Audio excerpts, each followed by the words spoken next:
Ano bang anong inyong reaksyon dun sa parang ang sinasabi palakasan lamang ba ang pagpasa sa baste? Nalalaka daw ba 'yan?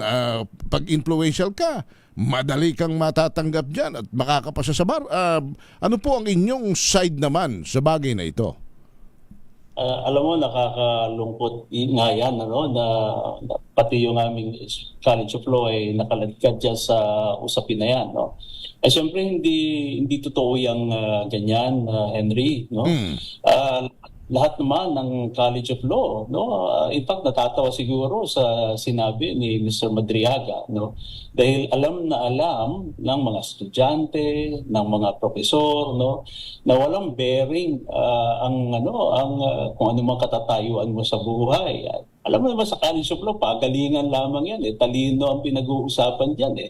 So, hindi maaari, no, na para bang mag-i-influence spending ka lamang dyan.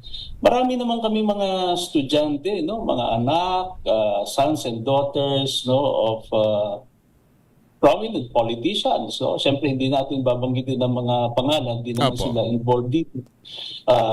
At pagdating nila sa College of Law, no, ay mga ordinaryong law students lamang sila. Just like everybody else. May mga anak din mga justices, congressmen, no, na dumadaan sa aming law school, no. Walang special treatment na binibigay. Parang all is fair, no. And that's why I felt really bad, no, on behalf of the faculty of San Sebastian College of Law.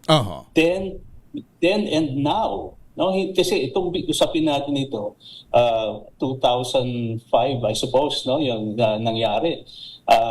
Bagamat hindi pa ako ang dekano nung panahon na yon, ako'y miyembro ng faculty, no. Kilala ko siyempre ang mga personalidad, no, na sinasabi. I think pwede kong banggitin, no, si Attorney Ryan Kilala, matagal ko nang kasama sa faculty, no. And for a time, tama, no, nag-serve siya as associate dean, no, ng College of Law.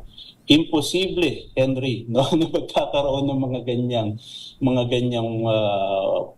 yung sinabi ni Mr. Madriaga na ikaw ay makakalusot sa College of Law dahil lamang sa iyong koneksyon o sa iyong apelyido o kung sino ang magulang mo.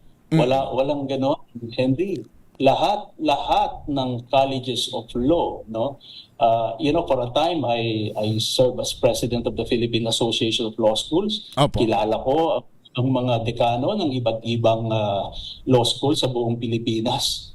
Palagi ko lahat sila ay naiinsulto, no, na sasabihin na pwede palang magkaroon ng ganyang kalakaran sa College of Law, whether in San Sebastian or any law school for that matter.